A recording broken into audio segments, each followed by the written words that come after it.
You know that feeling, right? That sharp, shooting pain that zings from your lower back or buttock all the way down your leg. It is so frustrating, and man, is it common. But what is actually going on in there? All right, let's get into it and figure this thing out together. So today, we're tackling the big question. Is that awful radiating pain coming from a problem in your spine? Or is it, and I mean this literally, a pain in the butt from a super tight muscle? Figuring this out is absolutely crucial because the path to feeling better is completely different for each one. First things first, let's make sure we're on the same page. You see, sciatica isn't really a diagnosis. Nope, it's just a word to describe the symptom, that pain that travels down the path of that huge sciatic nerve. So our job today is to be medical detectives and find the real culprit that's causing all the trouble. Okay, let's look at our first and most famous suspect. We're talking about a problem with one of the discs in your lower spine. This is what pretty much everyone thinks of when they hear the word sciatica. Now, the fancy medical term for this is lumbar radiculopathy. Let's break that down. Lumbar just means your low back. And radiculopathy basically means a nerve root is getting pinched or seriously irritated right where it's trying to leave the spine. This is your classic, true sciatica. So how does this actually happen? Well, the best way to picture it is the jelly donut analogy. Seriously, your spinal disc has this tough outer layer and inside a soft gel-like center. If that outer wall gets a tear, the jelly on the inside can bulge or even squirt out. And here's something that most people don't realize. The pain isn't just from that disc physically squishing the nerve. While, yeah, that mechanical pinch is definitely part of it, that jelly from the inside is also super inflammatory. It leaks out chemicals that basically give the nerve root a chemical burn. Ouch! That's where that intense pain comes from. And what's wild is that these disc problems are incredibly predictable. I mean, a staggering 95% of them Happen at the two lowest levels of your lumbar spine, what we call L4, L5, and L5, S1. Just think of these two spots as the absolute workhorses of your back. They take on the most load, the most strain, which of course makes them the most likely to have problems. But hold on, what if the problem isn't in your back at all? Let's bring in our second suspect, a small but powerful muscle you've probably never even heard of, the piriformis. So the piriformis is this muscle located deep in your glutes that runs sideways across your buttock. Now, here's the kicker. The massive sciatic nerve passes right underneath it, or, in some people, right through it.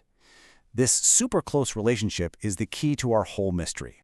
And that brings us to something called piriformis syndrome. This is what happens when that piriformis muscle gets tight, it spasms or gets inflamed, and it starts to crowd and irritate that sciatic nerve that's just trying to mind its own business. The result? You guessed it, pain shooting down your leg that feels almost exactly like true sciatica. It's a great impostor. Now, it turns out, for about 15% of us, the relationship between this muscle and the sciatic nerve is, let's say, a little too close for comfort, and it's been that way since birth. So instead of the nerve passing neatly under the muscle, it actually pierces right through it. If you happen to have this pretty common anatomical variation, well, you're just naturally more likely to develop piriformis syndrome anytime that muscle decides to get tight or angry. And there are actually a few different ways this whole muscle-nerve relationship can play out. Most people have the nerve pass cleanly underneath, but it's not unusual for the nerve to split and go around the muscle or to pierce it directly. It's a perfect example of how our own unique anatomy can set us up for certain conditions. Okay, so we have our two main suspects, the spinal disc and the piriformis muscle. How on earth do we figure out which one is guilty? Well, this is where that good old-fashioned clinical detective work really shines. Let's compare the clues side by side. With the disc issue, the pain usually starts in the back, and it gets way worse with anything that increases pressure in the spine, like a cough or a sneeze. On the other hand, with piriformis syndrome, the pain is usually centered right in the buttock, and it gets worse with sitting for a long time, which, squishes the muscle. And here's a big one. Reflexes and muscle strength can be affected with a disc problem, but they're almost always normal with piriformis syndrome. And now for a little clinical pearl for you, a key test doctors use. It's called the FAIR test. A doctor will move your leg into a specific position: flexion, adduction, and internal rotation. This movement is designed to stretch the piriformis muscle. If doing that makes your pain flare up, that's a very strong clue pointing away from your spine and directly at that muscle. Now for a really surprising piece of evidence from our evidence corner. Check this out. In about half of all piriformis syndrome cases, There's a history of what we call microtrauma. These aren't big, dramatic injuries. We're talking about small, repetitive things, like sitting on a thick wallet in your back pocket for years, or maybe starting a new, intense running routine. These little things add up over time and can cause damage that might not actually show up as pain for months. All right, we've gathered the clues, we've examined the evidence. Now let's close this case by looking at the different paths to relief. Because getting the diagnosis right is everything when it comes to getting the right treatment. So if the piriformis muscle is the culprit, the treatment is all about that muscle. The absolute cornerstone is physical therapy with very specific stretches designed to lengthen and relax the piriformis. Things like anti-inflammatory meds, heat, and correcting any underlying issues like a leg length difference are also super important. Now, for true disc-related sciatica, the good news is that most cases actually get better on their own with what we call conservative care. That just means things like physical therapy, maybe some anti-inflammatories, and changing your activities for a bit.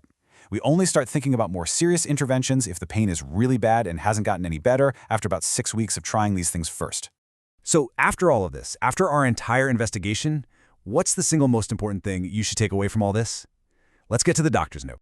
You are now empowered. You have the knowledge, so the next time you see your doctor for this kind of pain, don't just say, "I think I have sciatica." You can ask them, "Hey, do you think this could be my piriformis muscle? Or are there any physical exam tests, like that Ferris test, we can do to help tell the difference?" Pinpointing the true source of the problem is the first and honestly the most critical step to finally getting better.